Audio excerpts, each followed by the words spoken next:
보셨어요? 좋아요, 구독, 알람 설정까지.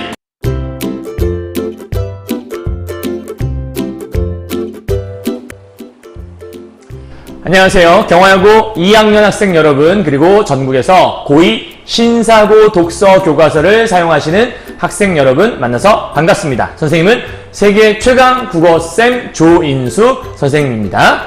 자, 우리 오늘은요, 지금 현재 우리가 뭘 배우고 있는지 여러분 기억하시죠? 신사고 독서 교과서에서 큰 대단원, 3단원의 독서의 분야에 대한 걸 배우고 있고요. 우리 첫 시간에는 인문예술 파트를 배웠죠. 그래서 인문글 쪽에서 맹자의 성선설을 기반으로 했던 선한 뜻을 이끄는 큰 몸이라는 인문글과 그다음에 세잔과 입체파라고 하는 예술글을 배웠었고요. 두 번째 글은 사회 문화에 대한 것들, 그래서 평균의 시대가 가고 있더라라고 하는 사회 문화 현상을 담은 글을 하나 배웠었고요. 그다음 세 번째로 과학기술 분야에서는 과학 분야에서 달은 어떻게 만들어졌는지에 대해서 배웠었고, 기술 파트에서는 밀리미터파가 바꾸는 세상에 대한 걸 공부했었어요. 자, 오늘 네 번째로 뭘 하는 거냐면 시대의 특성을 고려한 글 읽기 예덕선생전이라는 문학 작품을 통해서 요 수업을 진행해 보고자 합니다.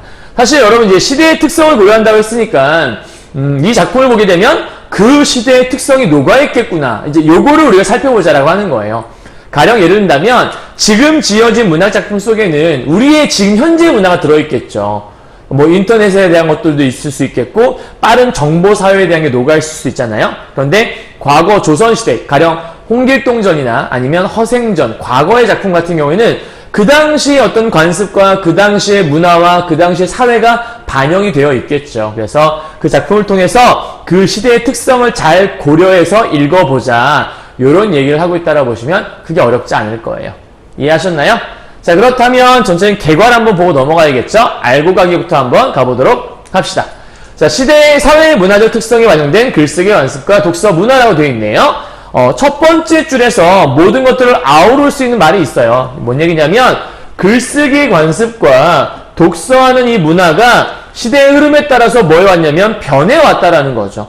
당연한 거 아니겠어요? 그러니까 예전의 글쓰기 방식과 지금의 글쓰기 방식은 다를 수밖에 없잖아요. 근데 가령 예를 들면 뭐가 있냐면 과거에는 유통이 제한적이었다. 쉽게 말하면 뭔가 여기서 뭔가 그 문학작품을 만들었는데 이게 여기저기 퍼져나가기가 쉽지 않았던 거예요. 그래서 과거에는 주로 뭘 했냐면 정전을 반복해서 낭독하는, 그러니까 책이 어디에나 널리 있는 게 아니었던 거죠. 그래서 반복해서 낭독하는 방법을 취했었고, 이야기를 함께 읽어주고 함께 듣는 문화.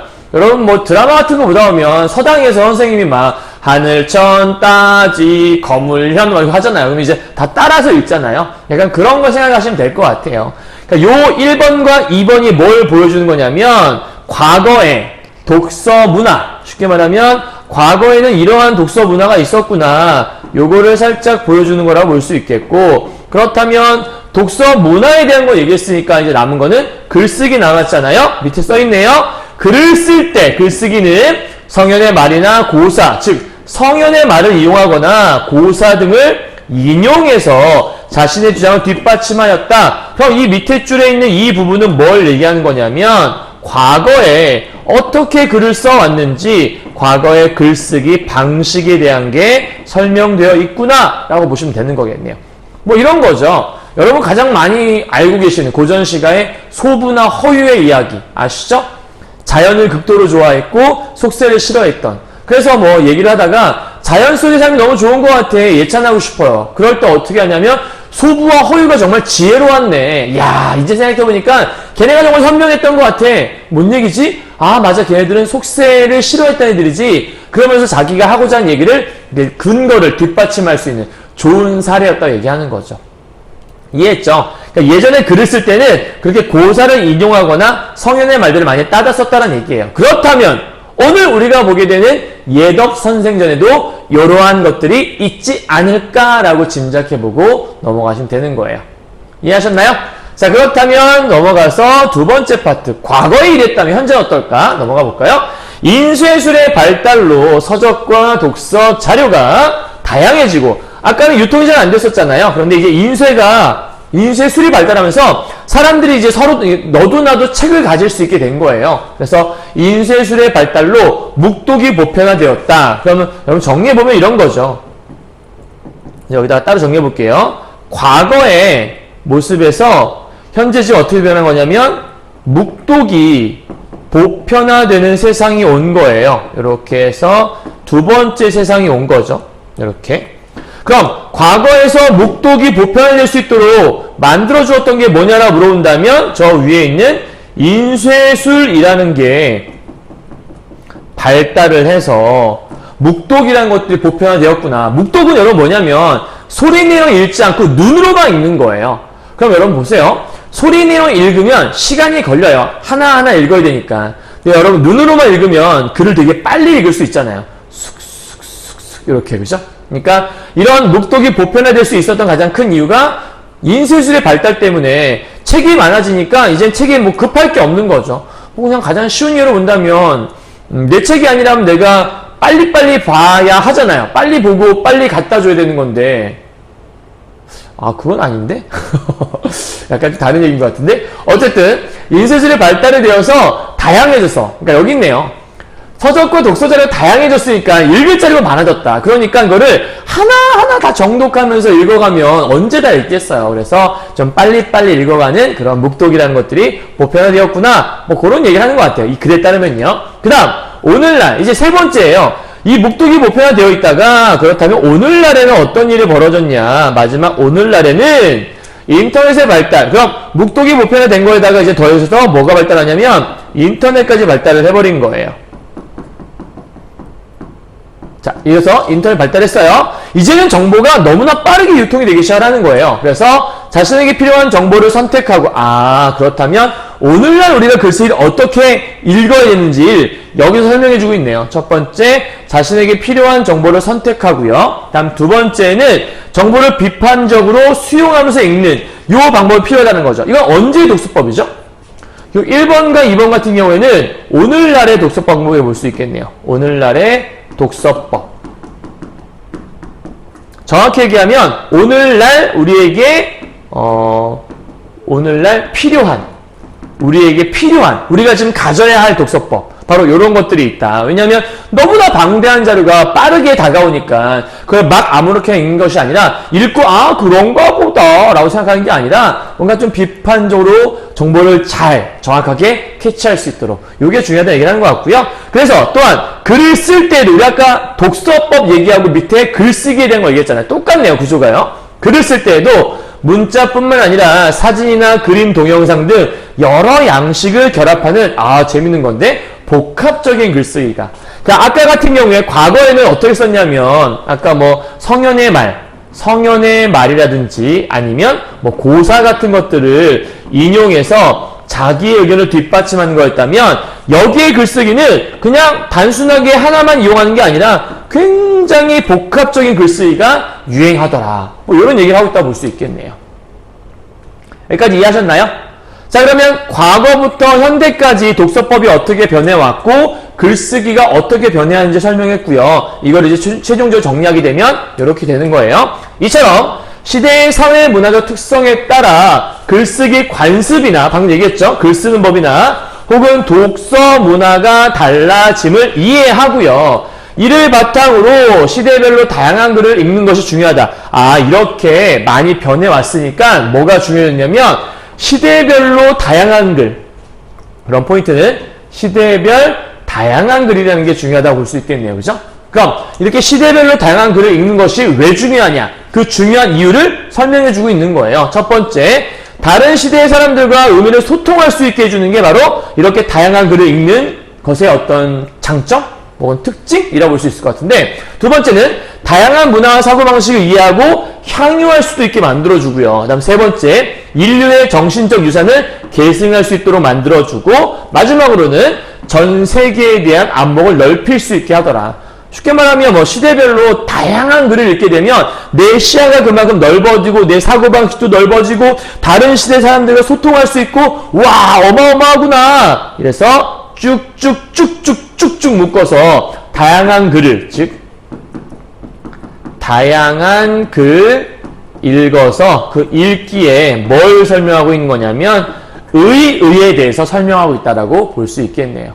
그러니까 최대한 많은 다양한 시대별 그런 글들을 읽게 되면 우리의 사고방식이 역시 넓어지고 어떤 생각하는 폭 자체가 달라진다는 걸 알 수 있는 것 같아요. 자, 그렇다면 다양한 시대에서 어떻게 이 글을 읽어가는 게 좋을까? 정확한 독서법을 좀 우리가 공부를 해봐야겠죠? 가보도록 할게요. 다양한 시대에서 생산된 가치 있는 글을 읽을 때 어떻게 읽으면 좋을까? 첫 번째, 글이 쓰인 당시의 사회 문화적 맥락을 고려해서, 자, 그냥 읽지 말고 그 글이 쓰여있던 그 당시에 어떤 사회가 펼쳐져 있었고 어떤 문화가 있었는지를 고려해서 글쓰기 관습과 독서 문화를 이해하자. 글쓰기 관습과 독서 문화는 앞에서부터 계속 하고 있는 얘기예요. 그죠? 자, 그럼 어떻게 봐야 되냐? 어떤 내용과 형식의 글이 창작되며 유행하였는지. 그럼 이거는 우리가 내용과 그 다음에 형식을 분석하며 읽어보자 라고 좀 얘기하는 거겠죠. 그죠? 다음 두 번째, 이게 1번. 다음 두 번째, 어떤 방법으로 글을 읽고 썼는지. 그렇다면 여기는 읽고 쓰는 거니까 어떤 독서법 읽는 거니까 그 다음에 글쓰기 이런 것들을 분석하면서 읽어보자 라고 하는 게 두 번째 방법이고요. 마지막 세 번째는 창작된 당시의 사회 문화적인 특성과 관련지어서 분석해보자 라고 얘기하는 거니까 여러분 이런 거 봤을걸요? 이 글이 창작된 당시에 사회 문화적인 즉 사회 현상과 결부해서 작품을 이해하는 걸 우리가 이런 말 쓰지 않았나요? 반영론적 관점이라는 말 들어봤을 거예요. 그래서 반영론적 관점에 맞게 분석해봐라. 이렇게 얘기하는 것 같아요. 그러니까 1번과 2번과 3번 같은 경우에는 이 다양한 시대에, 다양한 시대에 생산된 가치 있는 글을 읽을 때 어떻게 읽어가면 좋은지, 이렇게 읽어가면 좋다라는 걸 얘기하는 것 같죠. 그죠? 그래서 그 시대의 글쓰기 관습과 독서 문화를 알고 그 당시 사람들의 문화 사고방식을 이렇게 하면 이해할 수 있다라고 얘기했으니까 요거는 아마도 그거겠죠? 이렇게 다양한 글을, 정확히 말하면 다양한 시대의 글이겠지만 다양한 그 시대의 글을 읽는 이유가 써있구나 이렇게 생각하시면 그게 어렵지 않겠네요. 되셨나요? 자, 그러면 이게 도대체 무슨 말인가 궁금하잖아요. 그래서 실질적인 사례를 통해서 한번 보도록 할게요. 신이 삼가 듣건대 금년 7월 17일 밤에 벼락이 쳤는데, 선생님 네모 좀 써왔어요. 신, 보통 우리가 신이라는 얘기는 임금한테 자기를 낮출 때 쓰는 말이잖아요. 신에게 이런 걸 이순신장 신에게 아직 12쪽 해배가 뭐 이런 거 얘기하잖아요. 그렇죠? 신이 삼가 듣건대 벼락이 쳤었습니다. 근데 하늘이 마침 이때 경계를 보였으니, 즉 얘는 이 벼락이라는 게 하늘의 어떤 계시라고 설명을 하고 있는 거예요. 그러니까 이걸 통해 우리가 뭘 할 수 있는 거냐면, 이 사람이 지금 말을 건네는 사람이 임금인가 보다. 그래서 임금에게 자기를 낮추는 그런 표현이 있었나 보다. 우리가 지금 대통령에게 막 이렇게 얘기하나요? 소신이 이런 얘기 하지 않잖아요. 그죠? 이 당시니까 가능했던 거고요. 또 하나, 여러분 벼락에 꽝 치면 어떻게 하늘이 노했나 봐 이렇게 얘기하나요? 가끔 그렇게 농담식으로 얘기할 수 있지만 벼락 칠 때마다 하늘이 노하는 거라면 뭐 주기적으로 하늘이 노한다고 볼 수밖에 없지 않을까요? 그러니까 이 당시에는 이런 것들이 있었다라는 거예요. 그러니까 넘어가서 윗글은 조선시대의 상소문으로 필자가 자신을 신으로 낮추고, 그러면 나를 신으로 낮췄다는 얘기 혹은 매우 공손한 표현을 사용했다는 얘기는 당시에 유교적인 신분 질서가 있었겠구나라고 하는 당시의 그 사회적인 풍토를, 사회 분위기를 보여주는 거겠죠. 하나 더, 기상이변과 인간의 삶을 관련지어 사고했던 것도 이 당시에 그랬다. 쉽게 말하면 벼락이 꽝꽝 치면 하늘이 노했다, 왕이 잘못됐다 뭐 이런 것들을 얘기하는 그러한 시기였다라는 거예요. 지금하고는 좀 약간 다르다고 볼 수 있겠죠. 그러니까 요게 이제 두 개를 이해하고 얘를 이렇게 묶어본다면 이게 바로 아까 말했던 그 당대 사회 문화적인 특성을 고려해서, 여기 써있네요 여러분. 안 적어도 되겠다. 여기 보니까 당대 사회 문화적인 특성을 보여준다라고 이렇게 써있는 것 같아요. 이렇게 됐나요? 자, 그러면 우리 두 번째 방법은 뭐가 있을까? 두 번째도 한번 살펴보도록 할게요. 둘째, 다양한 시대에 가치 있는 글을 읽고 우리가 살아가는 시대에 비추어 글의 의미를 재구성해보자 라고 얘기했네요. 여기서 중요한 포인트는 가치 있는 글을 읽을 때 우리가 살아가는 시대, 그러니까 그 당시 입장에서만 보는 것이 아니라 현재 우리가 살아가는 이 시대에 비추어서 그 글의 의미를 재구성해보자. 적용하는 거라고 볼 수 있겠네요. 고전은 오랜 시간 동안 널리 읽힌 책이다. 자, 고전은 이런 책이야 라고 뭘 내리고 있냐면 정의를 내리고 있죠. 고전은 이런 책이야 라고 하는 거죠. 정확히 얘기하면 고전의 조건이라고 볼 수 있을 것 같아요. 고전은 언제 고전이라고 하지? 오랫동안 널리 읽히면. 다음 두 번째, 시대가 흘러도 변하지 않는 진리와 깨달음을 담고 있어야 된대요. 그럼 이거는 고전의 내용이 그렇다는 얘기니까 정확히 얘기하면 고전에 담고 있는 내용, 뭐 이런 것들을 담고 있다라고 설명하는 거겠네요. 결국은 이것과 이것은 고전의 특성을 얘기하고 있구나, 이렇게 볼 수 있을 것 같아요. 고전의 특성이라고. 자, 그래서 고전을 비롯한 다양한 시대에 가치 있는 글을 찾아 읽으며 오늘날을 살아가는 우리에게 어떤 깨달음을 주는지 한번 생각해보자. 그래서 깨달음을 한번 느껴봐야겠고 그 의미를 재구성하는 것도 한번 해보자 라고 얘기하는 거고요. 오늘날의 삶의 문제를 대하는 태도와 미래를 살아가는 그러니까 뭐냐면 과거의 고전이라는 것이 그 시대에 머무르서 끝나는 게 아니라는 거예요. 그건 과거의 유물 같은 거 아니야? 옛날에는 적용됐지 뭐. 이렇게 얘기할 수 있는 게 아니라 그 고전이라는 것이 오늘날에도 적용할 수 있으며 이것은 미래를 살아가는데 더 큰 도움을 줄 수 있다. 살아가는 지혜를 마련해 줄 수 있다. 뭐 그런 얘기를 이 글을 통해서 말하고 싶었던 것 같아요. 그러니까 실제로 고전을 읽는 이유가 그런 거거든요. 역사라는 건 반복되기도 하고요. 옛날의 문화가 거기서 끊긴 것이 아니라 지금까지 쭉 이어져 오고 있죠. 그래서 역사는 우리가 흐름이라고 하잖아요. 단절이 아니거든요. 가장 쉬운 예로 여러분 지금 18살이잖아요. 고2니까. 이걸 보는 사람 중에 고1은 17살일 거고요. 고3은 19살이겠죠.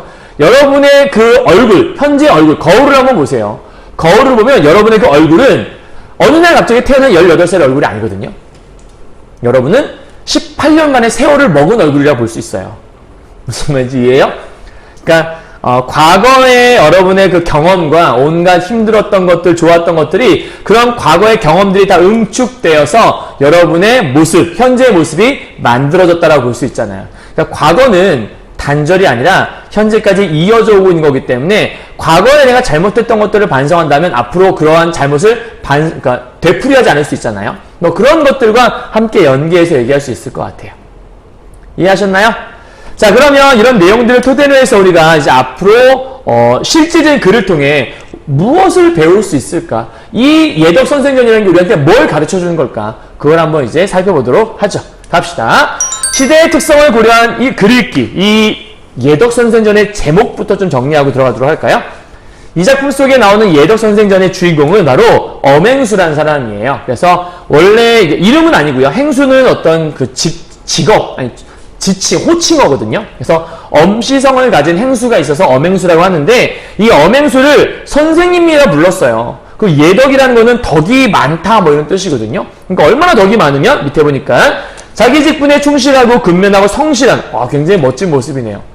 우리가 갖춰야 될 모습이죠. 공부하는 사람들이. 자, 모범적인 모습 때문에 선생이라고 호칭하는 모습이. 그래서 왜 선생이냐? 이렇게 모범적인 모습이 있었으니까. 그럼 우리가 이제 뭘 배워야 되는 거냐면 작품을 보면서 요 안에 얼마나 훌륭한 모습이 있게요? 그 모습을 우리가 한번 찾아보자라고 얘기하는 거예요. 이해하셨죠? 자, 그럼 이제 선생님이 항상 작품 볼 때마다 4가지 포인트 잡아드리고 있잖아요. 얘도 마찬가지로 4가지 포인트를 잡아드릴 거거든요. 그 전에 학습 목표 살짝 보고 넘어가도록 하죠. 자, 시대의 사회 문화적 특성이 글쓰기 관습이나 독서 문화에 계속 요 말 반복되죠. 그 시대의 사회 문화적 특성이 글쓰기나 독서 문화에 반영되어 있으니까 이 글을 통해서 그 당시에는 이러한 글쓰기가 유행했구나. 그 당시에는 이런 독서 문화가 있었구나를 알 수 있으면 좋겠다. 두 번째, 이 글 속에 반영되어 있는 사회 문화적인 특성. 가령 예를 든다면 조선시대다 그러면 유학적인 특징, 아니면 그 다음 시기 실학자다 그러면 실용적인 글 특징, 이런 것들이 이 안에 들어있다. 그것들을 토대로 한번 글을 살펴봐라. 이렇게 얘기를 하고 있는 거라고 보시면 간단할 겁니다. 되셨죠? 그럼 이제 아까 말씀드렸던 그 4가지 포인트를 한번 잡고 가죠.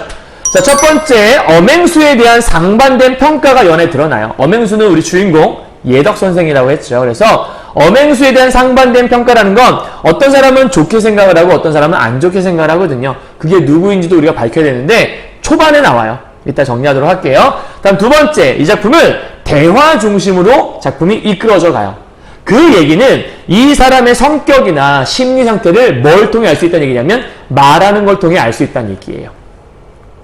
우리가 어떤 사람이 말하는 걸 봐도 예를 들면 이 사람은 뭐 예민한 사람이다, 이 사람은 뭐 이기적인 사람이다 라고 얘기를 해주지 않아도 그 사람이 말하는 걸 통해서 간접적으로 우리가 짚어낼 수 있잖아요. 이런 걸 인물의 성격 제시 방법 중에 간접적 제시란 말을 쓰죠. 뭐 그거와 유사하다 보시면 될 것 같아요. 예덕 선생님 시험에 나온다면 요 2번은 무조건 물어볼 수밖에 없어요. 출제 포인트가 되는 거죠. 다음 세 번째, 엄행수, 예덕 선생이라 불린 사람의 특징을 정리를 잘 하셔야 돼요. 외우는 게 아니라요. 본문 속에서 어떠한 장점이 있길래 얘가 이렇게 칭송받고 있을까? 그걸 우리가 찾아보자라고 하는 거예요. 네, 종이 쳤어요. 얼른 하고 집에 갈 거예요, 선생님. 지금 시각이 8시 50분이거든요. 매번 찍을 때마다 이 시간 종을 치는 것 같아요. 자, 네 번째요. 비판 대상인데요. 양반의 위선을 허례허식을 비판하고자 하는 건데 사실 요 안에서 예덕 선생이라고 제목이 나와 있으니까 엄행수라고 지칭하는 이 예덕 선생님의 좋은 점만 지칭하는 작품인 줄 알았는데 알고 보니까 그것만 있는 것이 아니라 상반되게 비판받을 만한 사람들도 있더라. 요거를 잊지 않으시면 될 것 같아요. 알았나요? 자, 그러면 이제 우리가 한번 본문을 가서 정리 한번 해보도록 하겠습니다. 갑시다. 예덕 선생전 박지원. 자, 작가를 잘 기억하세요. 우리 박지원 선생님은 여러분 잘 알고 있죠? 실학자죠, 실학자. 유학에 대한 반발을 가지고 있는 실학자. 유학은 너무 이론에 치우쳤어. 너무 허례허식에 가득해라고 실용적인 것들을 강조했던 사람이 박지원이라는 실학자였는데요. 그 내용들을 아신 상태에서 가면 이따가 정리할 게 하나 있으니까 같이 오세요. 자, 선귤자. 사람 이름 나오면 네모나 동그라미 쳐보게요. 선귤자에게 예덕 선생이라 부르는 버시한 사람이 있었다. 여러분 그 왼쪽에 그러니까 신사고 독서교과서예요. 162페이지에 보면 선귤자가 누군지 설명이 되어 있어요. 그러니까 선귤자가 누구냐면 이덕무라는 사람인데 이덕무 누구냐면 여기 나와 있는 연암 박지원 있잖아요. 연암 박지원의 제자가 되는 사람이에요. 그러니까 선귤자는 그 이덕무의 호를 얘기하는 거예요.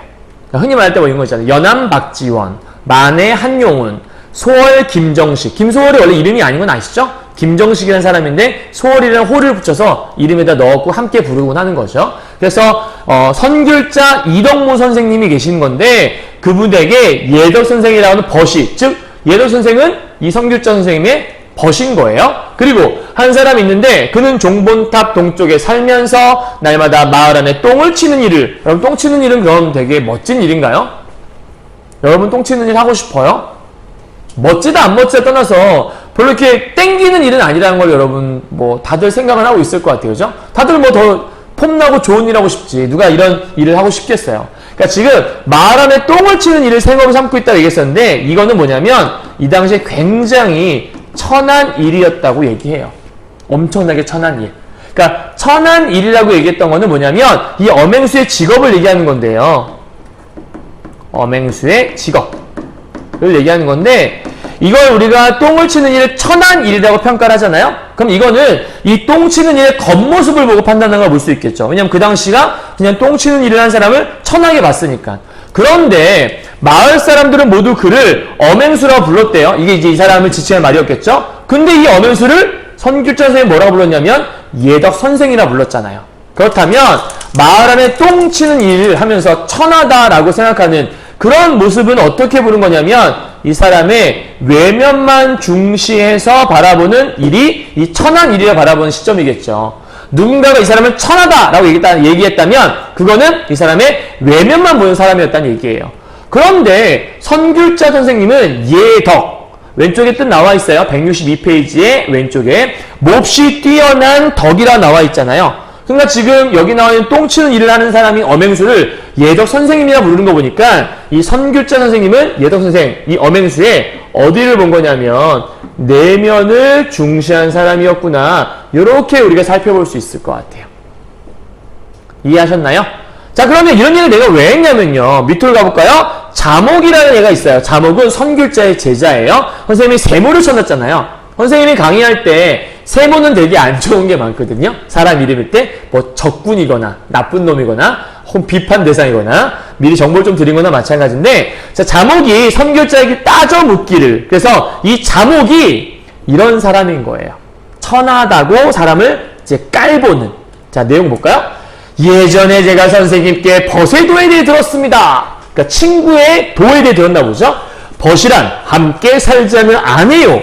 핏줄을 같이 하지 않은 형제와 같다. 와, 친구를요. 아내와 형제와 같다. 그러니까 친구를 거의 핏줄, 혈연관계를 생각하는 거예요. 그러니까 이 친구가 얼마나 소중한지에 대해서 이것과 이것을 통해서 설명하고 있는 거죠. 친구를 가족처럼 생각하는 거니까. 그쵸? 이렇게 소중한 친구라고 얘기하셨는데 세상에 이름난 이렇게 많은 사대부들이 있는데 말이죠. 그러면 세상에 이름난 사대부들이 어떤 존재냐? 한마디로 그냥 양반들이잖아요. 근데 이 양반들이 선생님 따라서, 선생님 당연히 선귤자겠죠? 선생님 따라 그 아랫자리에서 노되기를 원하는 자가 이렇게 많았는데 뭐 했지만 그러면 선생님께서는 아무도 받아들이지 않았습니다. 그럼 왜 받아들이지 않았을까? 뭐 친데레야? 츤츤거려?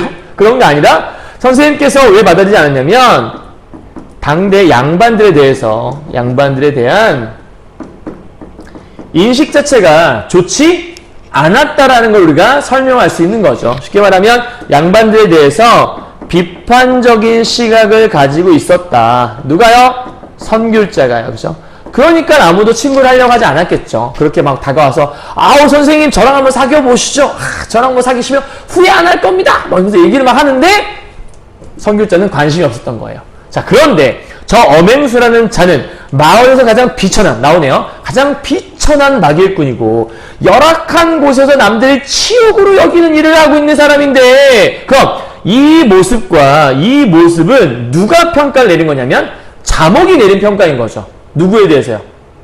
엄행수에 대해서, 그죠? 그러니까 지금 엄행수라는 이 사람에 대해 엄행수에 대한 바로 자목의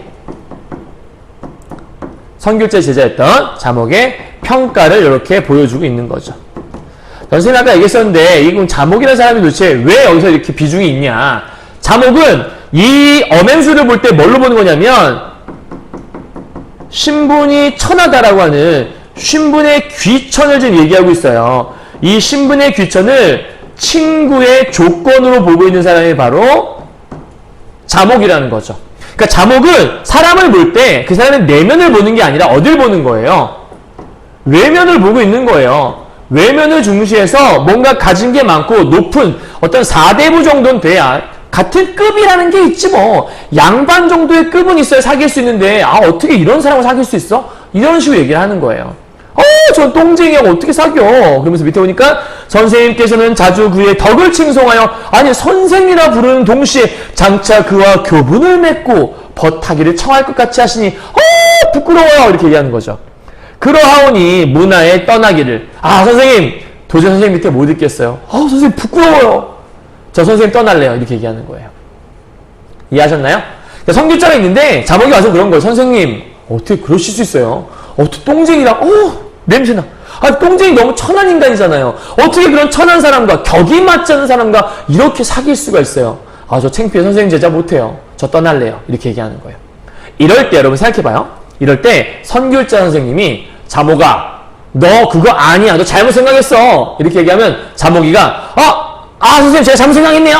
이럴 것 같아요? 절대요. 자목이는 그 당시 사고방식이 딱 박혀있는 사람이잖아요.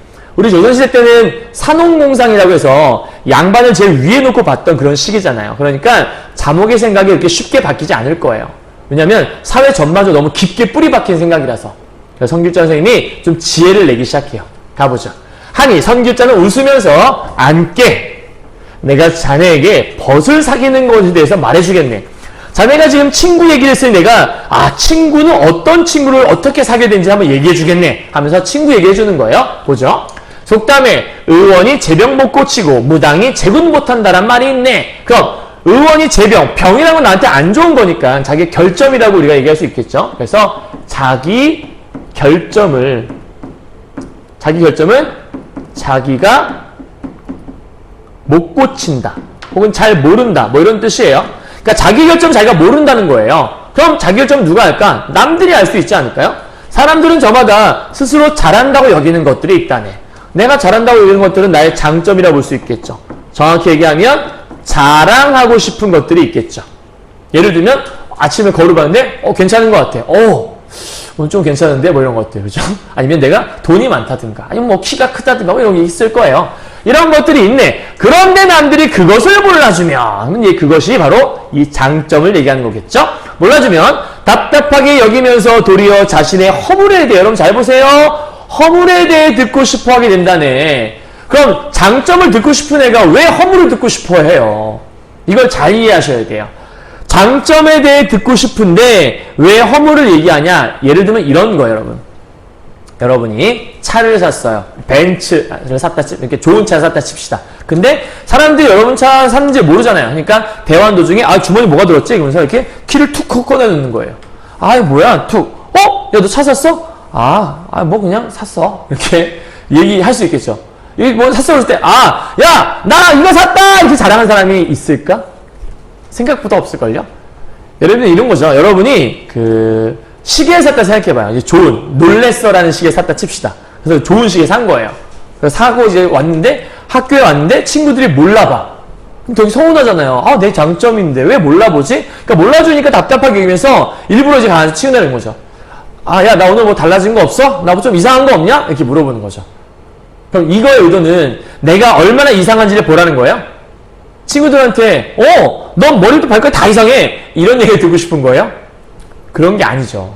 나보고 좀 달라진 거 없어? 이상한 거 없어? 라는 얘기는 나를 좀 알아봐줘. 나에 대해 좀 칭찬 좀 해줘. 뭐 이런 얘기잖아요. 근데 일부러 막 그런 거 하겠죠. 막 이제 시계 사고 왔으면, 야, 몇 시지? 맞다. 나 시계 있지? 이렇게 보겠죠. 그러면, 야! 그거 놀랬었냐? 이거?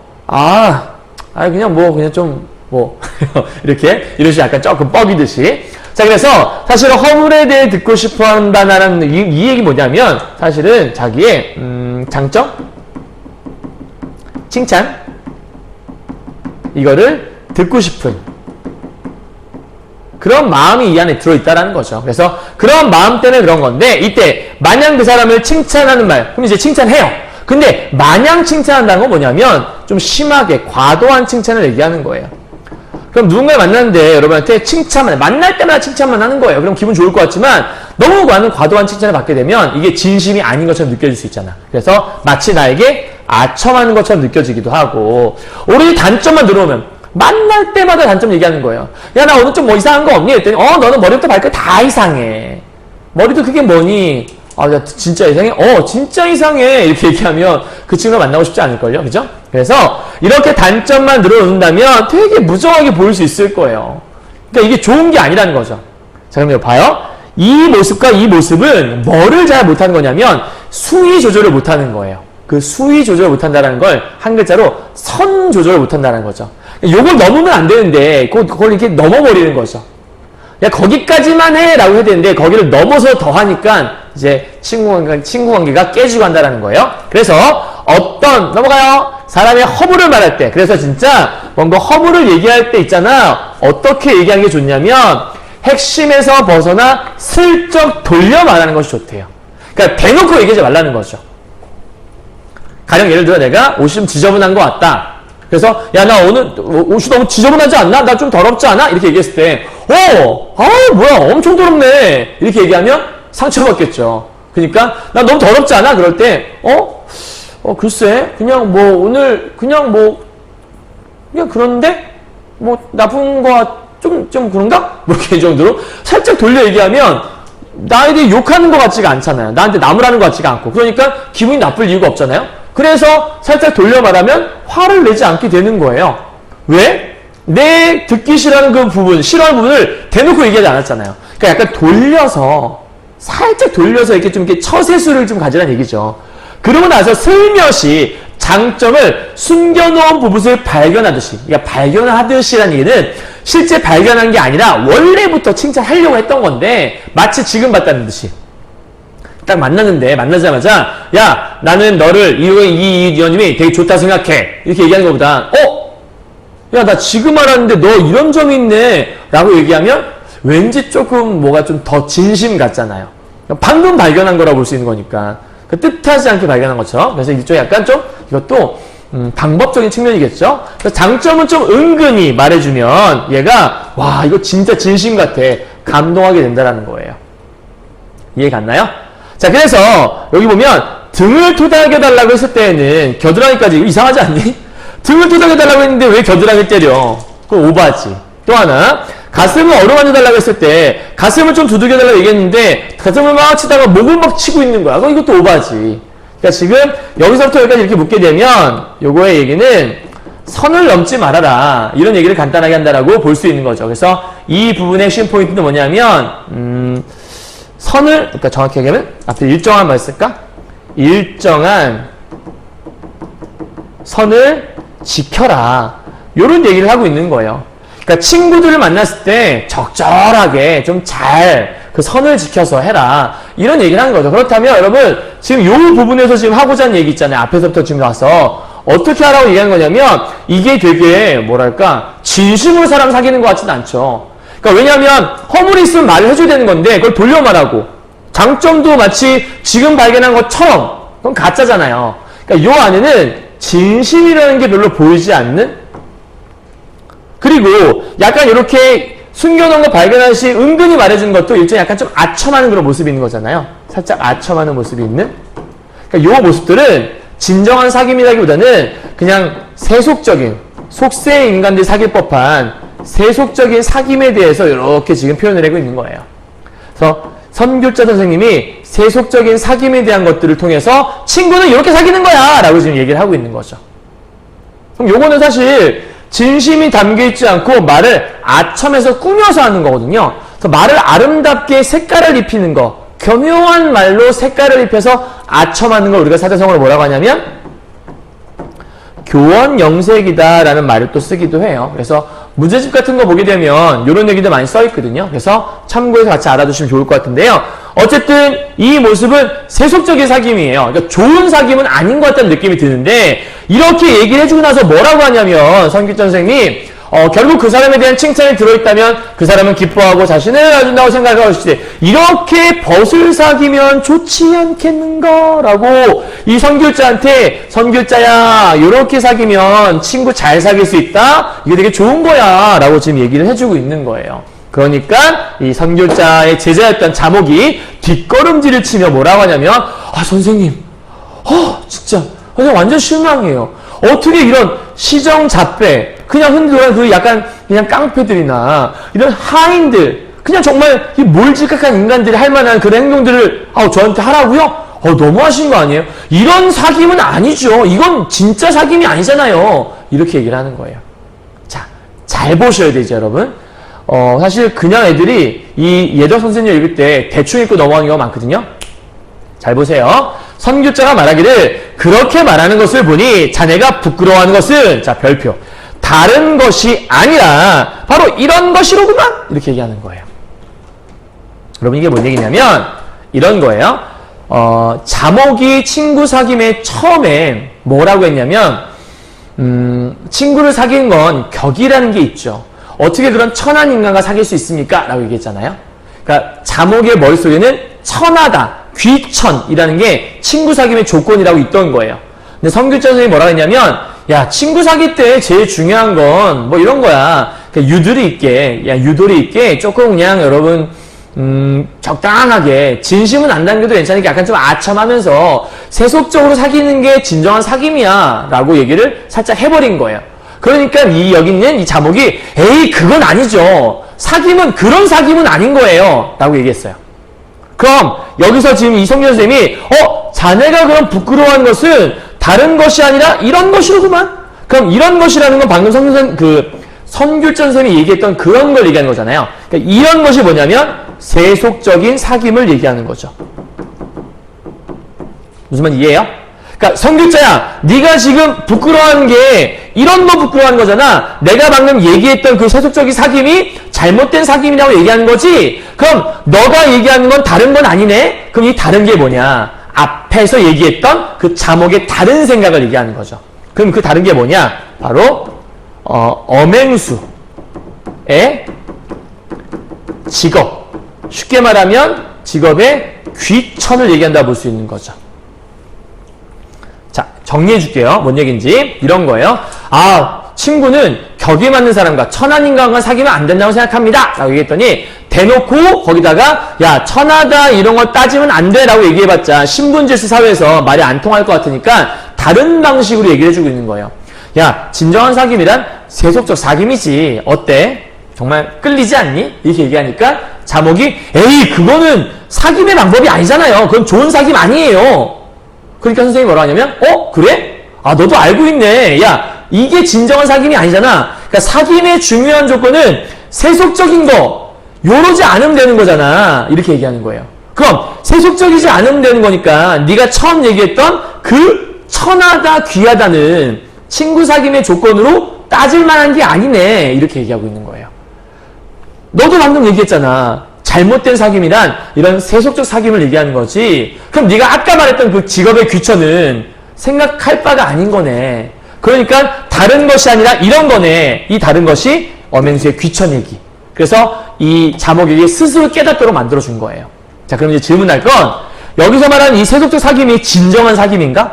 그건 아니잖아요. 그럼 이제 우리가 궁금한 건 선귤자 선생님이 생각하는 진정한 사귐이라는 게 있겠죠. 그리고 자기 제자에게 그러한 가르침을 주고 싶었겠죠. 이제부터 진정한 사귐에 대한 것들을 말하기 시작해요. 가죠. 다른 것이 아니라 이런 것이로구만. 시장에서 이해관계로 사람을 사귀고 면전에서 아첨으로 사람을 그러니까 봐요. 이해관계라는 것들은 뭔가 이익을 따지는 거잖아. 그러니까 이익과 손해에 따라서 사람을 사귄다라는 거니까 흔히 말하는 뭐 이속이라고 얘기하기도 하고요. 그래서 이해관계로 사람을 사귀고 면전에서 아첨으로 사귀는 거 이거는 진정한 사귐이에요? 아니에요? 이거는 진정한 사귐이 아니죠. 그렇죠? 진정한 사귐이 아니에요. 그래서 따라서 아무리 친한 사이라도 3번 도움을 요청하면 멀어지게 되고 그러니까 친했는데 조금 도움을 막 도와달라고 하니까 멀어지게 되었다. 쉽게 변하는 거잖아. 영원하지 않다는 얘기죠. 무근원한이 있어. 막 죽을 듯이 원수같이 지냈어. 근데 3번 도와주면 친하게 된다. 그러니까 이게 관계가 좋아졌다. 이걸 얘기하고 싶은 게 아니라 변한다라는 게 포인트예요. 그래서 그러므로 이해관계로 사귀게 되면 지속되기 어렵고 아첨으로 사귀어도 오래갈 수 없다. 그럼 이해관계로 사귀고 아첨으로 사귀는 이런 모습들은 결국 오래 뭐가 안 되는 거냐면 지속될 수가 없다. 이런 얘기하는 거죠. 이해관계로 사귀는 모습, 아첨으로 사귀는 모습은 진정한 사귐이 아니야. 왜? 오래 지속될 수 없거든. 변하는 거니까 이런 얘기하는 거예요. 그럼 선생님 뭐가 진정한 사귐인데요? 써있죠. 훌륭한 사귐이란 꼭 얼굴을 마주쳐야 할 필요가 없고 진정한 벗은 꼭 가까이 두고 지낼 필요가 없지. 여러분 그거 알아요? 진짜 친구는 매일매일 만난다고 진짜 친구는 아니에요.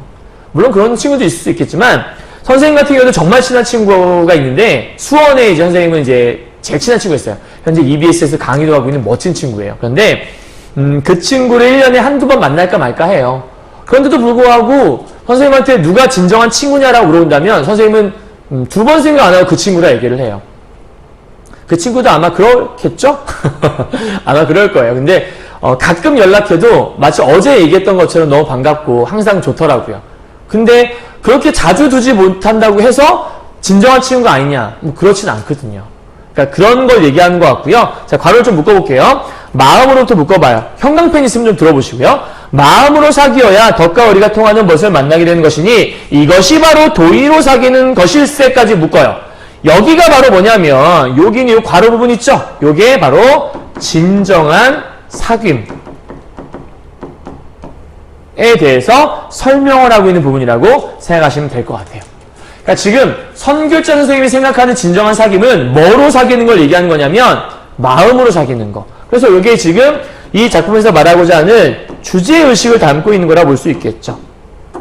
정확히 얘기하면 진정한 사귐의 의미, 참된 사귐의 의미, 뭐 다른 책에서는 참된 사귐의 의미라고도 나와 있는 것 같아요. 이해하셨나요? 자, 그래서 진정한 사귐이란 이렇게 마음으로 사귀어야 된다네, 의리가 있어야 된다네, 이런 얘기를 한 거예요. 위로 천고의 옛사람과 버텨도 먼 것이 아니요 말리나 떨어져 있는 사람과 사귀어도 먼 것이 아니라네. 그러니까 진정한 친구랑 사귀고 있다는 건 거리 따위에 구애받지 않는다는 얘기를 하는 거예요. 멀리 있다고 해서 그러면 진정한 친구가 아닌가? 아까 얘기했지만 떨어져 있어도 진정한 친구는 진정한 친구라는 거죠. 그래서 어맹수란 사람은 일찍이 나에게 알아달라고 요구. 자, 여러분 필기를 잘해요. 나에게 알아달라고 요구한 건 누구였냐면 앞에서 그 수많은 사대부들이었어요. 근데 요구하지 않은 사람은 누구냐면 바로 엄행수였어요. 그럼 사대부와 엄행수는 태도가 달라요. 그죠? 사대부들은 선생님의 덕을 칭송해서 왔습니다. 저와 함께 사귀어 보시죠. 후회하지 않으실 겁니다. 제발 좀 사귀어 주세요. 이렇게 얘기하는 거예요. 저에게 가르침을 주십시오. 막 얘기하는 거예요. 근데 엄행수는 그런 걸 안 해. 약간 좀 츤츤거리는 사람인가 봐. 뭐 실제로 그런 건 아니겠지만 우리 그런 거 있잖아요. 왜 뭐 이렇게 나한테 다가오지 않으면 왠지 끌리는. 남들이 다 나 좋다고 하는데 쟤는 나한테 관심이 없는 것 같아. 그러면 뭐야? 나한테 이런 사람 네가 처음인데? 약간 이런 뭐 드라마 같은 거 보면 그런 건 있지 않나요? 이렇게 막 잘 나가는 부잣집 도령님이 막 맨날 잘 나가다가 어떤 여자랑 부딪혔는데 뭐야 이 거지 같은 게 이렇게 여자가 따기한테 딱 올려붙이면서 어떻게 사람이 그렇게 얘기할 수 있어? 막 얘기하니까 남자가 내 뺨을 때리면 네가 처음이야 뭐 이런 거 있잖아요. 너무 신파 같은 드라마. 그러니까 약간 엄행수에게서 느끼는 건 뭐냐면 사람이 뭔가 입속만 차리거나 뭔가 얻을 게 있다고 나한테 접근하는 그런 사람이 아니었기 때문에 좋아하는 거 아닐까. 그러니까 밑에 보면 그를 예찬하고 싶다라고 정리하는 거죠. 근데 예찬하기엔 너무 장점이 적잖아요. 그래서 이제부터 그 엄행수를 예찬한 이유를 쭉 설명하기 시작해요. 그는 밥을 먹을 때부터 한번 묶어보도록 할게요. 괄호를 묶어요. 밥을 먹을 때, 그다음에 길을 걸을 때, 졸음이 오며, 웃을 때, 가만히 있을 때, 때에서 잘 때까지 해서 그러니까 각각 이 엄행수가 뭔가를 할 때에 대한 모습을 쭉 설명을 하고 있죠, 여러분. 뭘 할 수 있는 거냐면 엄행수의 행동에 대한 것들을 쭉 나열, 다른 말로 열거하고 있다는 알 수 있겠고요. 그 다음에 보니까 여러분 요건 보는 게 보일 거예요, 아마. 졸음이 오면 쿨쿨 잔다는 말, 그 다음에 껄껄 웃는다는 말이 보일 건데 사실은 우리가 시 같은 경우에는 이런 것들 나오게 되면 늘상 물어보는 말 있죠? 음성 상징어라고 아마 시험에서 출제가 될 텐데 시가 아니더라도 아마 소설이나 이런 산문분야에서 나올 수 있을 거예요. 그래서 만약에 뭐 예를 들면 뛴다라고 토끼가 뛴다라고 할 때 그냥 뛴다라고 쓰는 것보다 토끼가 팔짝 뛴다 하면 뭔가 진짜 내 눈으로 팔짝팔짝 뛰어다니는 그런 느낌을 줄 수가 있잖아요. 그렇다면 이때 음성상징어는 일종의 생동감을 줄 수 있는 모습이 들어있다. 이렇게도 표현할 수 있겠고요. 그 다음에 움막에 산다라는 거 보니까 집이 가난하다는 얘기인 것 같은데 말을 살짝 바꾸면 좀 소박한 집에 살고 있다? 이렇게 얘기할 수 있을 거거든요. 자, 그런데 이렇게 소박한 곳에 뭔가 좀 편안한 곳은 아닌 것 같죠? 이렇게 새우등하고 들어가서 잘 때 개처럼 웅크리 잤었는데 그러면 일어나 몸이 뻐근할 수 있잖아요. 그러면 뻐근해. 그래서 일도 나가기 싫은데 하고서 일을 안 나가고 싶을 것 같거든요. 그런데도 불구하고 아침이면 개운하게 일어나서 삼태기 지고서 일을 하러 간대요. 그 얘기는 이 엄행수가 얼마나 자기 일, 다른 말로 자기에게 주어진 이 직분에 충실하게 살고 있는가, 즉 성실한 그의 태도를 보여주는 부분이라고 아마 생각할 수 있을 거예요. 이해했나요? 자, 그리고 나서 9월에 서리가 내리고 10월에 엷은 얼음이 얼 때쯤이면 뒷간에 말라붙은 사람 똥 나오네요. 사람 똥, 말똥, 외양간 소똥, 회 아래 떨어진 닭똥, 개똥, 거위똥, 돼지똥, 비둘기똥, 토끼똥, 참새똥 따위를 주옥인 양 긁어가도 염치해. 그럼 봐요, 여러분. 쭉 해서 똥똥똥똥 똑같이 나열하고 있죠? 그런데 이거를 주옥인 양, 여러분 봐요. 똥 치우는 일 할 때 그냥 똥 치워서 아무 데나 막 풀 수도 있잖아요. 이렇게 막 버릴 수 있거든요. 근데 이거를 내 똥 하면서 이 똥을 이렇게 긁어 모으고 있는 거예요. 되게 보물처럼. 그럼 진짜 똥이 귀해서 그랬을까? 그런 개념은 아니고요. 여기서 말하는 이 주옥인 양이라는 것들은 자기 일을 정성스럽게 하는 모습을 얘기하는 거죠. 말을 살짝 바꿔본다면 자신의 일에 대해서 성실하게 일하는 태도를 보여주는 거고요. 쭉 읽어보게 되면 자기 일에 열심히 열중하는 모습도 성실한 모습을 보여주는 거고, 그리고 그렇게 성실하게 일을 하고 있으면서 마음이 끌리는 법, 다른 화려한 것에 끌리지 않고 좋은 풍악도 관심을 두지 않는다는 얘기는 큰 욕심 없이 살고 있다는 얘기인 거죠. 그 얘기를 살짝 풀어내요. 자, 북이란 사람이라면 누구나 원하는 것. 그렇죠. 누구나 돈 싫어하는 사람 없을걸요? 다 돈 많으면 좋을 것 같아요. 근데 바란다고도 얻을 수 있는 건가? 그렇지도 않잖아요. 그래서 이 엄행수는 부러워하지 않았대요. 여러분 제일 중요한 것 중에 하나인데 부러워하지 않았다라는 건 뭐냐면 현재 내가 가지고 있는 이 삶에 대해서 굉장히 뭐하다는 얘기죠? 나는 지금 나의 삶에 대해 굉장히 뭐하고 살아? 그렇죠. 만족하고 산다는 얘기죠. 그러면 여기서 말하면 부러워하지 않는다는 거는 무슨 얘기냐? 현재에 만족한다라고 볼 수 있겠고요. 그럼 현재에 만족한다는 얘기를 살짝 말을 바꿔보신다면 이 사람은 무욕의 삶을 살고 있다. 이렇게 볼 수 있을 거예요. 그렇죠? 그럼 현재에 만족하고 무욕의 삶을 산다는 거는 얘는 정말 자기 자신이 뭔가 가난하지만 굉장히 만족한 삶을 살고 있구나. 이렇게 볼 수 있잖아요. 그렇다면 우리 보통 자연 얘기할 때 많이 나오는 말인데 사실은 자연 얘기에서만 쓰는 게 아니라 내가 가진 바 현재 상황에 충실하게 만족하며 산다는 얘기를 할 때 쓰거든요. 그래서 이런 걸 우리가 다른 말로 안분지족이라는 말을 같이 였다가 쓸 수 있을 거예요. 문제집 같은 데 보면 나오더라고요. 그래서 여러분 체크해 두시면 될 것 같아요. 자, 부러워하지 않는 것이네. 그러면서 따라서 그를 예찬한다 하더라도 그는 영광스럽게 여기지 않을 것이며 그 다음 또 묶어봐요. 왕십리의 무, 살고지의 순무라고 나오는데 여러분 여기 보게 되면 사실은 선생님이 사전 찾아봤더니 살고지는 조사해봤더니 그 뚝섬 일대를 우리가 살고지라고 불렀대요. 예전에. 그러면 여기서부터 시작해서 여기까지 이태인은 뭐 이태원 정도 얘기하는 거겠죠. 이건 전부 다 농작물들을 얘기하는 거잖아요. 그런데 이러한 농작물들이 어디서 나냐면 상상전, 윗상, 윗상이 위에니까 굉장히 뭐 가장 좋은 밭 정도로 해석해도 될 것 같아요. 이런 가장 좋은 밭에서 나는 농작물은 엄청나게 좋은 상등품의 농작물들을 얘기하는 거겠죠? 근데 얘네들이 전부 다 엄씨의 똥을 가져다가 써야지만 땅이 아주 기름지게 되어서 많은 수확을 올릴 수가 있대요. 그 얘기는 엄씨의 똥이라는 게 그만큼 귀한 일을 한다는 얘기잖아요? 그럼 여기서 말하고 싶은 게 뭐냐? 엄씨의 일이라고 하는 것도 있잖아. 이 엄행수의 일이라고 하는 것이 무가치한 일인가? 그게 아니라 가치가 있는 일이다라고 설명하고 싶은 거예요. 너희들이 그 귀하게 여기는 그 좋은 품질의 그 농작물, 결국 엄행수의 똥이 없으면 안 돼. 그럼 그만큼의 엄행수의 일이 가치 있는 일이고 좋은 일이라는 걸 얘기해 주는 거죠. 더구나 아침에 밥 한 사발이면 흡족하고 저녁이 되어서야 다시 밥 한 사발. 그럼 얘는 굉장히 욕심이 없는 삶을 살고 있다라고도 얘기할 수 있겠고 하나 더. 고기를 먹으라고 권하였더니 목구멍에 넘어가면 푸성기, 풀이나 고기나 똑같지 뭐 이렇게 얘기한대요. 그럼 이 얘기는 뭘 얘기하는 거냐면 사실 여러분 납득이 안 갈 수도 있어요. 그죠? 어떻게 고기하고 풀을 비교할 수 있지? 고기가 짱이지. 이렇게 얘기하는 친구도 있을 수 있는데 여기서 그러니까 그 풀과 고기를 비교한 건 풀을 먹어도 좋고 고기를 먹어도 좋다는 얘기예요. 그 얘기는 큰 욕심을 바라지 않는다라는 얘기가 똑같은 거니까 일종의 검소한 삶 그리고 소박한 삶과 통하는 말이라고 보시면 될 것 같아요.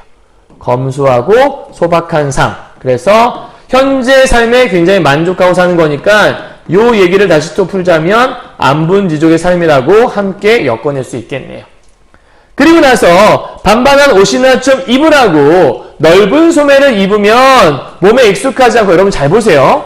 이 부분이 좀 중요한 포인트 중에 하나인데 사실은 문제집 예전에 한번 문제선생 본 기억이 좀 나는 것 같아요. 여기 부분에 별표를 좀 쳐볼까요? 형광펜 있으면 좀 칠해보고요.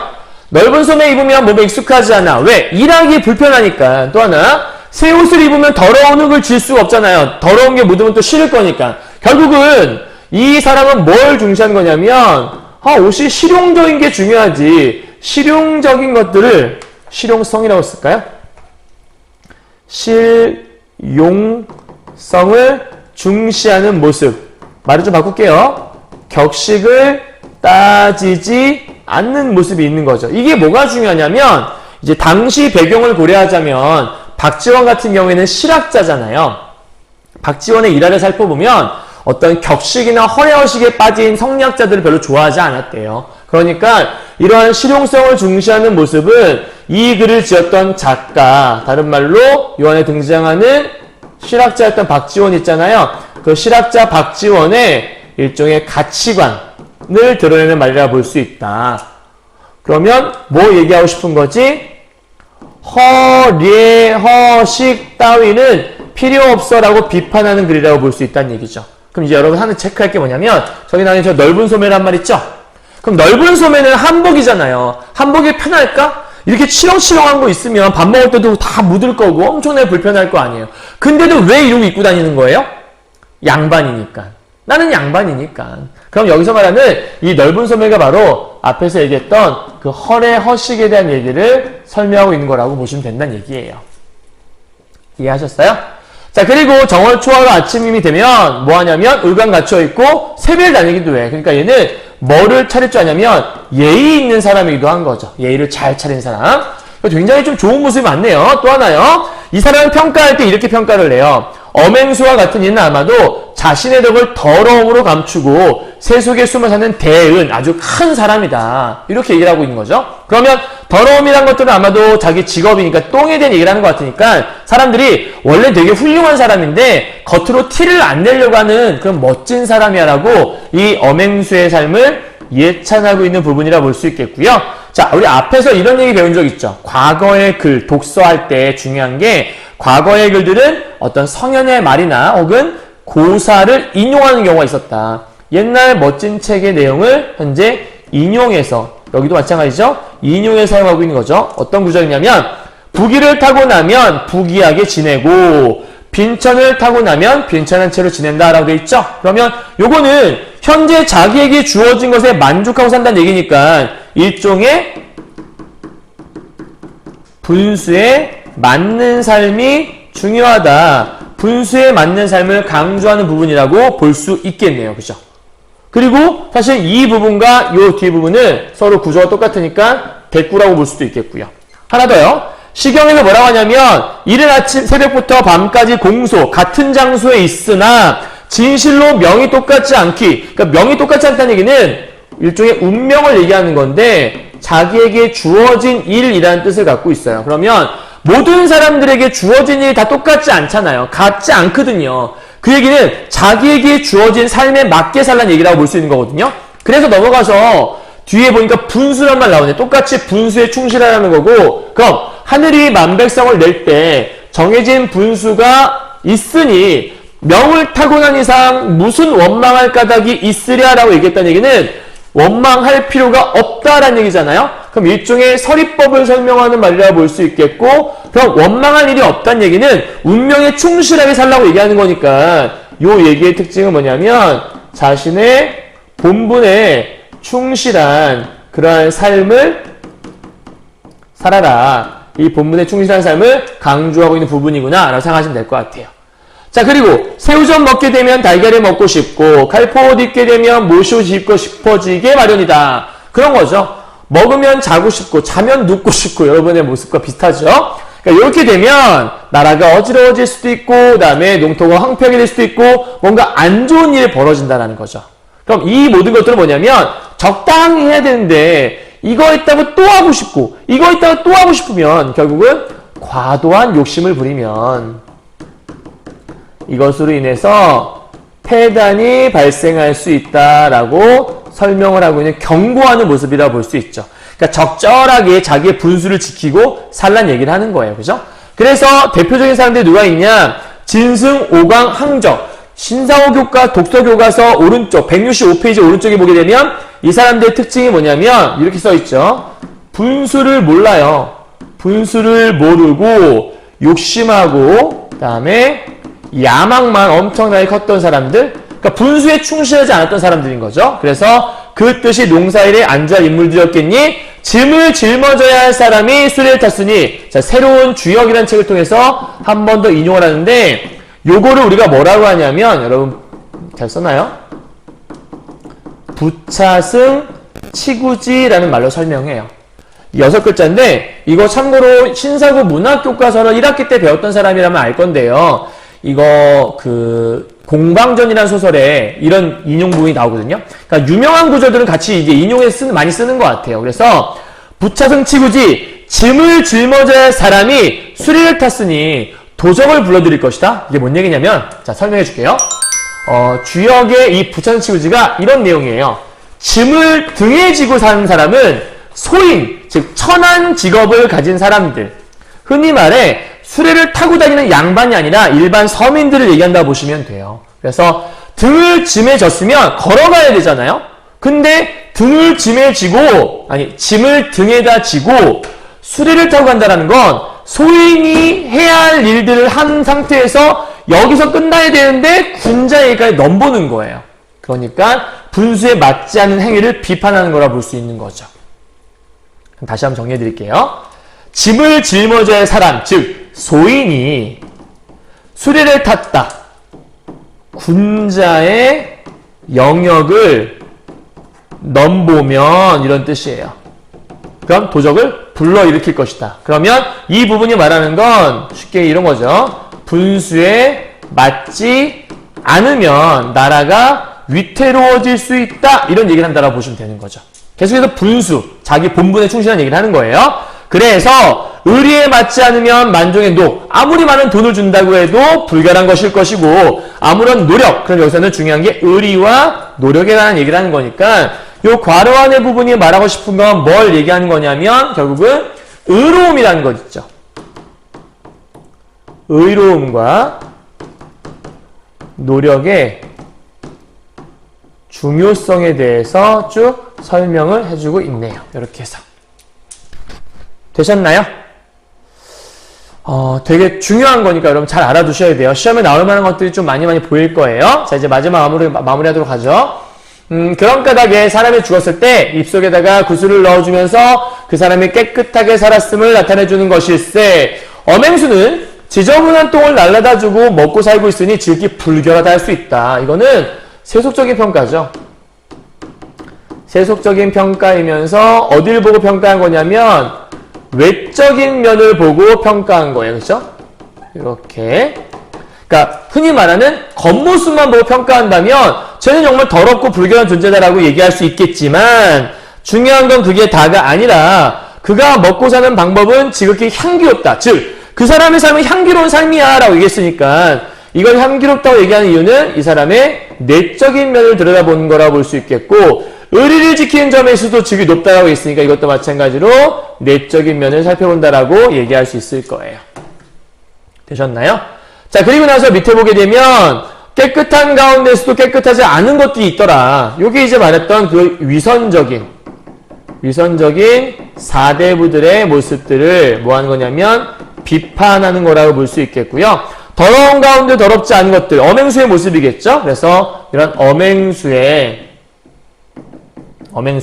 어떤 덕, 이런 것들을 예찬하는 부분이라고 볼 수 있을 거고요. 그래서 이렇게 먹고 사는 일 때문에 힘들 때마다 나보다 부족한 사람을 떠올리게 되는데 그때마다 어맹수를 생각하면 내가 못 견딜 일이 없더라. 그래서 마음의 좀도둑질, 좀도둑은 뭐냐면 남의 것을 탐하는 거잖아요. 그래서 남의 것을 탐할 뜻이 없는 사람이라면, 즉 욕심이 없는 사람이라면 언제나 어맹수를 생각하지 않을 수 없을 것이고 어맹수는 가히 성인의 경지에 이를 수 있는, 즉 어맹수를 굉장히 예찬, 다른 말로 극찬하고 있는 부분이라고 볼 수 있을 것 같아요. 극찬. 그래서 밑에 보게 되면 너무나도 훌륭해서 이 어맹수와 비교하면 부끄럽지 않을 자가 거의 드물걸? 이란 얘기는 부끄러운 사람이 있다는 얘기 아니겠니 사실은? 그치? 그 얘기는 뭐냐면 이걸 통해서 양반들의 허리의 허식을 비판하고 있는 부분이 이 부분이라고 볼 수 있겠고, 그래서 어맹수를 스승으로 모신다고 한 거다. 내가 어찌 감히 버타겠다고, 친구를 어떻게 삼을 수 있어? 스승님인데 이렇게 얘기하는 거예요. 그래서 여기는 마찬가지로 어맹수에 대해서 예찬하고 있는 모습이 나와 있구나 정도만 기억하시면 될 것 같습니다. 되셨나요? 자, 그럼 여러분 간단하게 정리했는데요. 이걸 토대로 해서 이제 우리가 중요한 건 자목과 선귤자의 대화잖아요. 이 둘을 중심으로 다시 한번 정리해 보도록 하죠. 자, 선귤자와 자목은 어떤 태도를 갖고 있냐? 자, 선귤자는 내면을 보는 모습이 있었죠. 반면에 자목은 외면만 봤어요. 그래서 신분의 규천을 따지는 인간이 바로 자목이었죠. 하지만 선귤자는 내면을 봤기 때문에 덕망이 있는 사람으로 평가를 했어요. 그 결과 이 선귤자는 작가를 대변하는 존재로 쓰인 사람이고요. 그래서 어맹수를 예찬할 때 쓴 사람이에요. 그러니까 어맹수에 대한 예찬을 작가가 하고 싶었을 거 아니에요. 그 모습을 그대로 갖고 있는 거고요. 자목은 양반들의 허위의식을 대변하는 인물이에요. 그래서 비판 대상이기도 한 거죠. 그럼 결국 말하고 싶은 건 이 밑에 부분인데 요 부분이 이 작가가 말하고자 하는 작가의 의도가 숨어있는 부분이죠. 예덕 선생전이라는 말만 보면 예덕 선생님은 뭔가 예찬 대상이니까 예찬에서만 끝날 수 있거든요. 근데 이 작품은 예찬이라는 정서와 태도에서 끝나면 안 되고요. 양반의 허례허식을 비판하는 것까지 함께 이어질 수 있어야 해요. 요 두 가지가. 그래서 선생님이 요 두 개를 함께 가져와서 플러스라고 다 써놓은 거라고 보시면 됩니다. 오, 예덕 선생님도 있지만, 저런 양반, 이런 거지 함께 숨어있다라고 봐야 된다는 거죠. 됐죠? 자, 그러면 요걸 통해서 이것만은 꼭꼭꼭 정리 한번 해봐야겠죠? 정리합시다. 자, 갈래상, 고전 소설이고요. 한문 소설이면서 풍자 소설이고, 교훈을 주기 위한 거라 말씀드렸죠? 그 다음에 풍자 비판을 위해서 얘기했던 거니까. 그 다음 시점은 당연히 전적 작가 시점이겠고요. 나가 없으니까요. 다음, 바람직한 것의 사귐에 대해서도 얘기하고, 참된 인간이란 어떤 존재인가를 얘기해주는 것들. 아까 내가 이거 중요하다 그랬죠? 대화를 중심으로 이끌어가고 있다. 그래서 사건 전개하는 거고요. 엄행수에 대한 평가가 자목과 선교자로 나눠서 긍정과 부정의 평가가 있다는 거. 다음 소에 대한 측면의 삶, 엄행수의 삶이겠죠. 이 삶을 통해 바람직한 인간상을 제시하고 있다. 그러니까 멋진 사람을 통해 제시하는 게 아니라 소에 대한 하층의 삶을 통해서 제시한다는 게 되게 멋진 거죠. 쉽게 말하면 소외된 하층민의 삶이라 할지라도 어떤 실용적이고 나름대로 뭔가 멋진 모습이 있다면 누구나 다 칭찬받을 만한 모습이라는 거예요. 되셨나요? 자, 그렇다면 이제 마지막으로 독서 역량기록이라고 하는 학습활동 부분 정리 한번 해봐야겠죠? 자목과 선교자의 대화 내용을 순서대로 정리하는 건데요. 자목이 이렇게 얘기하죠. 사람 사귀는데 너무 이런 비천한 사람을 사귀는 건 어떡해요? 그러면 이 어떤 그 직업의 귀천, 신분의 귀천을 따지는 그런 자목의 모습이 있으니까 선교자가 뭐라고 했냐면, 야, 그러면 사람 사귈 때 이런 방법이 있다? 칭찬만 하는 거? 이거 별로 좋지 않아. 단점만 지적하는 거? 좋지 않아. 그럼 어떻게 해야 돼? 허물이 있으면 돌려 말하고 장점이 있으면 은근히 얘기하는 그런 자세가 필요하다? 요게 뭔 얘기냐면 선을 넘지 말고 그냥 적당히 하는 이러한 세속적인 사귐이야말로 진정한 사귐이 아니겠니? 라고 얘기하니까 자목이 뭐라고 하냐면 에이, 그런 건 시정 잡배들이나 하인들이나 하는 거죠. 저는 그런 거 싫어요. 아, 그래? 그럼 이런 게 잘못된 사귐이라는 거지? 그러면 네가 앞에서 말했던 직업의 귀천을 말하는 거, 요거를 기준으로 잡았던 건 그거는 진정한 사귐이 아니라고 볼 수 없겠네. 사귐의 조건이 아닌 거네. 얘가 문제인 거니까. 그래서 엄행수의 댐댐이를 쭉 얘기해주면서 얼마나 좋은 모습을 갖고 있는지를 쭉 얘기하고 있는 거예요. 되셨죠? 다음 두 번째요. 자목과 선교자의 댐댐이 평가하는 거 앞에서 살짝 설명하긴 했지만 가죠. 자목은요. 내적 특성보다 외적인 조건을 중시한 사람이었어요. 그리고 양반의 우월의식을 대변하고 있죠. 체면과 명분을 중시한 사람이었는데요. 반면 선교자는 내적 특성에 주목한 사람이었고요. 신분과 직업의 귀천은 상관없다고 생각하는 멋진 사람이었죠. 됐죠? 자, 2번 문제입니다. 엄행수의 특성 드러내는 구조를 선생님이 미리 좀 찾아와 봤어요. 아침에 밥 한 사발 흡조하고요. 저녁에도 밥 한 사발. 아까 보니까 뭔가 만족하는 거 얘기하지 않았나요? 그래서 자신의 본수를 지키며 검소하고 소박한 태도를 살고 있는 것들, 실용성을 중시하는 시학자의 모습을 잘 드러내고 있다. 두 번째, 해마다 정월 초하루가 되며 옷을 잘 차려입고 인사하러 다녀요. 라는 얘기는 예의를 갖출 줄 아는 사람이다 라고 정리할 수 있겠죠. 여기는 여러분들 멈춰놓고 적을 수 있으니까 선생님 빨리빨리 진행하도록 할게요. 자, 3번입니다. 이거 되게 중요한 건데요.